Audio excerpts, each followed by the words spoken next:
It feels like everyone around me is happy in their relationships with their kids, etc. But I haven't met my special person yet. It makes me sad and depressed.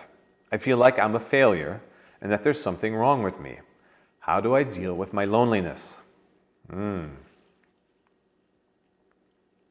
Yes, loneliness is a big topic. So there's obviously the social stigma of loneliness. That is something that's there. It's getting less, but it's probably goes back to the roots of herd mentality, group mentality, safer in the group. But there's still a stigma around that, and you're viewed as an outsider if you're by yourself. If you're playing by yourself on the playground, and your parents might come and run and tell you to go play with others. Again, they're only coming from a place where something's weird when you're by yourself. So it's in us. You maybe the stigma might be you're not a team player, or you're weird, or you're not able to be in relationships. There's all kinds of things that are associated with that. And yes, that's out there, but the more important thing is to recognize what your feelings are. You might be, aligned with having, 7 children, and that's your joy and happiness. Or you might be the mountain climber on the side, on the side of the mountain, clinging, dangling from 2 fingers. It could be anything. You have to be clear on how you feel about these things.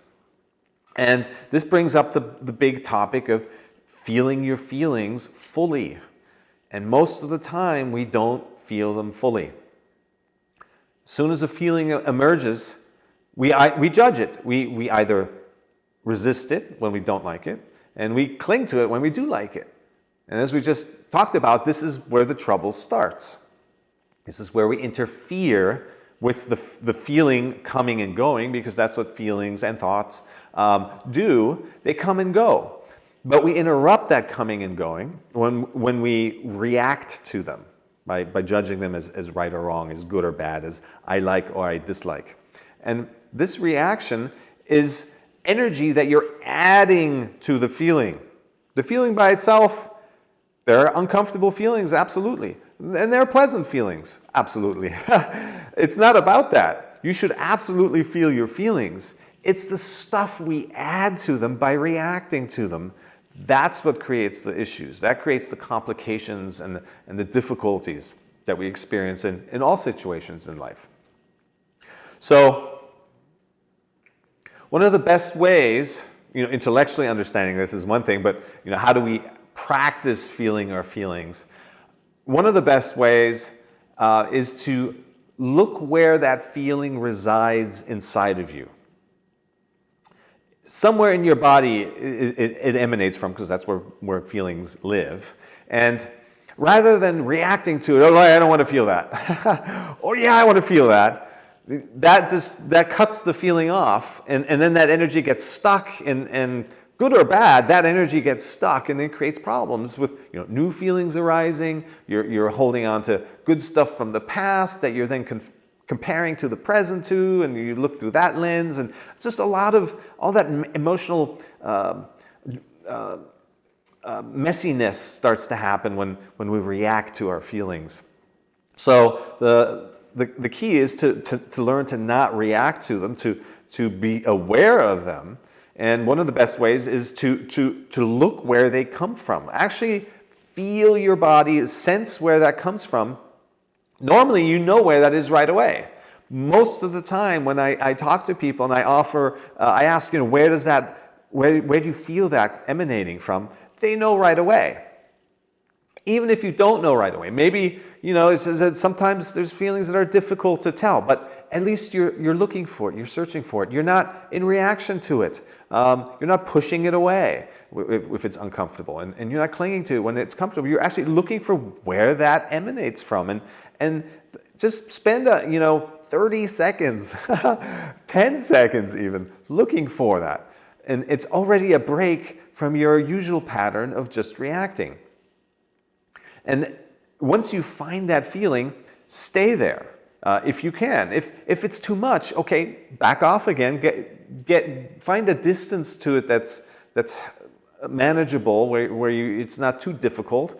If there's super difficult feelings, then you'll need extra support. There's friends and family, but therapy is for those really difficult to feel feelings is something you have to seek out, because the longer these things stay unaddressed and inside of you, again, these are the blind spots that we haven't come to terms with within ourselves, and then we just recreate that situation over and over.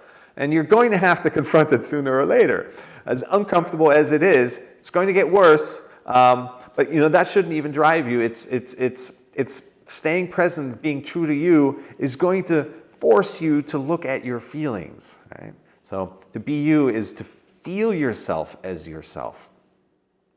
So look for where that feeling emanates from. It could be in a pinpoint spot. It could be a shooting pain, a shooting feeling. It could be a broad feeling, simmering feeling. It could be in your heart or your chest. A lot of feelings are there. Or your stomach, solar plexus. A lot of emotions down there. It could be anywhere in your body, but those are kind of the regions where they usually live.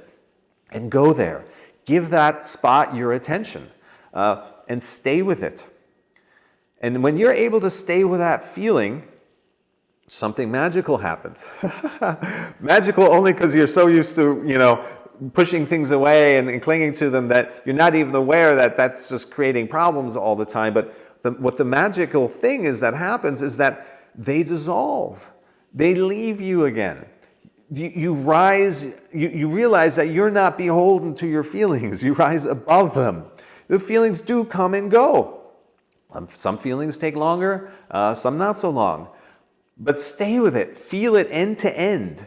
And it actually does dissolve and leave you if you stay with it and not resist it or cling it. So that's how you get to a point of really understanding who you are, what your needs are, as opposed to the mind comparing and everybody else has this and I should have it too and all that stuff. I know it's difficult.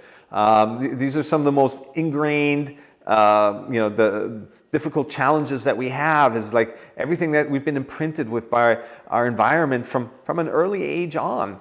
That we think they're our thoughts. We think those are our needs, but they may not be. They may be, but we have to become clear about that. And there's just so many layers that we've inherited. Not just from our upbringing, but from our environment and from our family lineage and from the collective.